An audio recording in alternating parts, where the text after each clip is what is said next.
So, Michael, you've had a few extra days to recover after 3 games in the last week. Took 7 points from that tricky period. Just what are your reflections on that run and how do you think the team performed?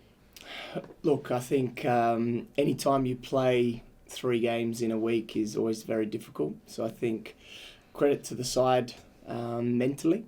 I think that's the biggest thing that I think I'm most proud of. And yeah, to be able to have 3 solid performances. I think we were the better side in all 3 of those matches. I think obviously we scored late against Victory, but I think that was definitely well deserved, and we probably deserved a little bit more out of the match as well. And then to bounce back and put on a brilliant performance against Western, and then 2 days later, or 3 days later, sorry, to play against Newcastle, which are a very physical side and high pressing side. And the game became very transitional, so that took a lot out of us. But we hung in there, and it was quite even for the first sort of 60 odd minutes. And then the game opened up a little bit more, and we got more control of it in the second half. And I think our quality came through and deserved another 3 points. We saw Holly McNamara off the bench in that game. Assume just a bit of rotation. She's still coming back from injury, but just we've seen what an impact she's had. 6 goals in her last 5 games, but kind of beyond the goals, just what she added to the mix. What's it been like having her back involved in the squad on a weekly basis? Yeah, look, I think going to your first question, I think there's only certain minutes that she can play at the moment. So to be able to back that up and then play only 3 days later was always more difficult.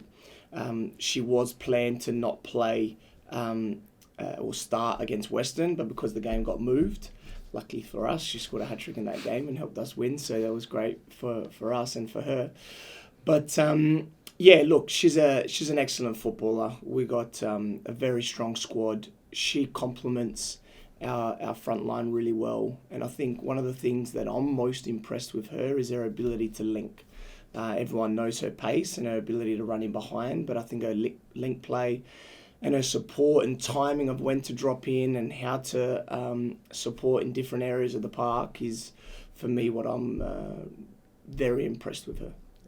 Perhaps it was a little bit of a surprise yesterday when the squads came out to see that Leah Davidson's already back in the mix after it looked like it might have been a few weeks. Just how's her recovery been? And you must be pretty excited to have her back in the squad so quickly. Yeah, definitely. Look, initially it was going to be that 2 to 4 weeks, and her recovery's been going really well. So she's been putting in the work, and she's done the last 2 days full training. So yeah, she's up for selection, which is excellent. You're now 19 games into your tenure here at Melbourne City, still yet to taste defeat on a club record undefeated streak at the moment. Is it something that's at all discussed amongst the team, or is it just the kind of classic cliche of just one game at a time and take it week by week? Yeah, no, we don't talk about it. Well, I'm definitely not talking about it. It's definitely nice when you hear those things. And last week was the first time I heard that we were potentially could equal the record, and obviously then we broke it against Newcastle. So it's definitely nice. So it's not something that we're shying away from. We're proud of it, and I've mentioned that to the girls. But it's not something that we try and then aim to continue to look forward to.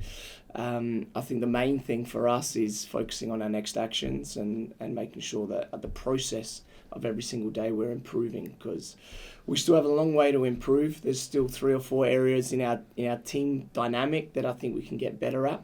And if we get better at those things, then we're going to be even harder to beat. Away from the A-League for a moment, but we saw some other big news this week that the details of your home Champions League quarterfinal have now been locked in. Must just be really nice to get that confirmation that you're definitely playing at Amy, you're definitely at home. Yeah, definitely. We're really excited about that. When you hear about it, you get the excitement, and then when you realise it's still 4 or 5 weeks away, then we go, okay, we're focused on what's coming up. But it is definitely something that we're really excited for. We're proud to be in that competition, and we earned the right, winning our group, to be playing at the home leg in the quarterfinal. So when that comes around, to play at Amy is going to be a great occasion. And on to some more immediate matters, of course, Sydney FC coming up tomorrow. Already the third time you've played them this season, 1-1 draws in both those other games. Pretty evenly matched, it seemed. Just, are you expecting a similar kind of game this weekend? I think so. The 2 times that we played them, I thought they were outstanding in those both of those matches. And they've had a bit of a up and down season, but they definitely have a lot of quality still in their squad.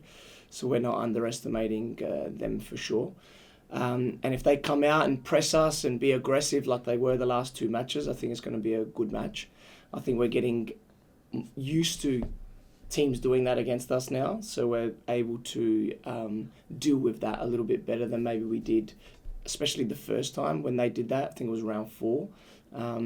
That sort of put us on the back foot, and I think they were slightly better that match. I think the second match we controlled it a little bit better, and I thought we were slightly better, but both games were draws. So hopefully we can get the 3 points. Playing at Amy again, double header with the men is always exciting. So yeah, we're looking forward to it. It was, of course, a little before your time. A lot of the players, were involved there. And the last time against Sydney and Amy was, of course, the grand final last season. Do you reckon there's going to be a bit of a kind of fire in the belly from them to get one over Sydney, or the fact that you've now played them twice during the season, is that just completely out of the mind now?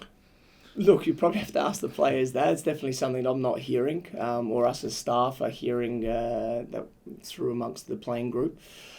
Look, what I can say about this group is, one, the mentality is top. We have great leaders, and I think the younger players, their level of dedication to the small details to get better every single day is outstanding. Like, that's the hardest thing for a coach's job, and my job at the moment. We have 23 of the signed players fit and training 100%, all knocking on my door, want to play, so it makes it difficult. But even for the players that are not playing, the work that they're putting in and the amount of high intensity sprints, and even when they're in the tactical second 11, the amount of pressure they put on our first 11 is phenomenal. So all those things don't go unnoticed, and the amount of work that those players are doing is helping us. So they're improving as individuals. I wish I could give more players more minutes, because they definitely deserve it, but they're the decisions I'm making. But all in all, it's a big team effort. So when the 14 or 15 players that are playing on the weekend get the credit, there's a massive credit as well that goes to the other, 7 or 8 players that are working their asses off, trying to get into the team, but helping lift the standard of training. So there's a good vibe at the moment. Yeah. And of course, last game tomorrow before the international break. You've obviously got a few players going away, but I'm sure for most of the squad, it will be a few days off after that. You must be really hoping to finish this kind of part of the season on a strong note and just head into that last block just full of confidence. Yeah, definitely. I think we've had, especially over the last week and a half, obviously having those 3 games, the focus this week has been really sharp. And then, yes, after Saturday night, we're giving the girls 3 days off. Obviously, there's 4 players that are going on international duties, but the rest are going to be staying behind, getting a bit of a rest. And then we have a penciled-in friendly match for the girls that haven't been getting many minutes. We'll be able to, top up their minutes in that match against one of our youth boys teams next Friday night. So that'll be excellent for those players that haven't been playing as much to get some good match minutes.